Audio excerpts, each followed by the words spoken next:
As A producer ഞാൻ ഭയങ്കര റീസണബിളാണ്.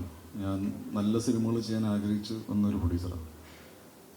എൻ്റെ പൈസ, എൻ്റെ ഇഷ്ടത്തിന് സിനിമ എടുക്കണം എന്നാണ് അതെൻ്റെ ഒരു മൈ റൈറ്റ്. പിന്നെ ആ പൈസ കൊണ്ട് ഞാൻ എന്ത് ചെയ്താലും ആരും എന്നെ ചോദ്യം ചോദിക്കാൻ പാടില്ല എന്നാണ് എൻ്റെ ഒരു ബേസിക് മാന്യത. പിന്നെ പ്രൊഡ്യൂസ് ചെയ്ത സിനിമകളൊക്കെ നല്ലതാണെന്നാണ് എൻ്റെ വിശ്വാസം. എനിക്കങ്ങനെ എൻ്റെ നഷ്ടവും പ്രോഫിറ്റും അങ്ങനെ ആരോടും ഡിസ്കസ് ചെയ്യേണ്ട കാര്യം പോലും ഇല്ല. എന്നാലും നമ്മൾ പറയുന്നത്, നമ്മൾ ഒരു നടനോട് പടം പ്രൊഡ്യൂസ് ചെയ്യാൻ പാടില്ല എന്നോ, ഇതെൻ്റെ അവകാശങ്ങളാണ്. എൻ്റെ കുറച്ച് അവകാശങ്ങളുണ്ട് ഞാൻ നടനും പ്രൊഡ്യൂസറിനും. അതില്ല, എൻ്റെ മാത്രമല്ല എല്ലാവർക്കും. ഐ തിങ്ക് അത് I don't go with the statement. അത് ഫെയർ അല്ല. ബിക്കോസ് ഒരു ഫ്രീ സ്പേസ് ആണ് ഇത്. 0 ബഡ്ജറ്റിലും സിനിമ ചെയ്യാം, പുതിയ ആൾക്കാരെ വെച്ച് സിനിമ ചെയ്യാം.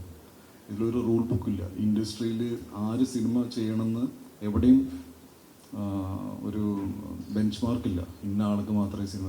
IT ഫീൽഡിൽ നിന്ന് പെട്ടെന്ന് ജോലിയൊക്കെ മാറ്റി വെച്ചിട്ട് പെട്ടെന്ന് സിനിമ ചെയ്യുന്ന ആൾക്കാരുണ്ട്.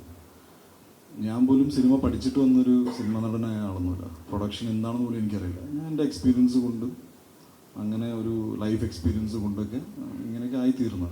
സജീവാണെങ്കിലും വിനയാണെങ്കിലും ഇതെല്ലാം നിഖില, എല്ലാവരും ആക്ടിങ്, വാട്ട് എവർ ഇട്ട്, ഏത് പ്രൊഫഷനാണെങ്കിലും. സോ അത്തരത്തിലുള്ള കാര്യങ്ങളോട് എനിക്ക് വിയോജിപ്പുണ്ട്.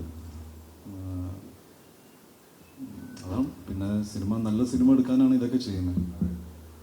ശമ്പളം ഞാൻ മേടിക്കാറില്ല. ബിക്കോസ് ഞാൻ എൻ്റെ കമ്പനിയിൽ തന്നെ വർക്ക് ചെയ്യുന്നു കാലങ്ങളായിട്ട്, ഒരു 5 വർഷമായിട്ട് ഇപ്പോൾ തന്നെ.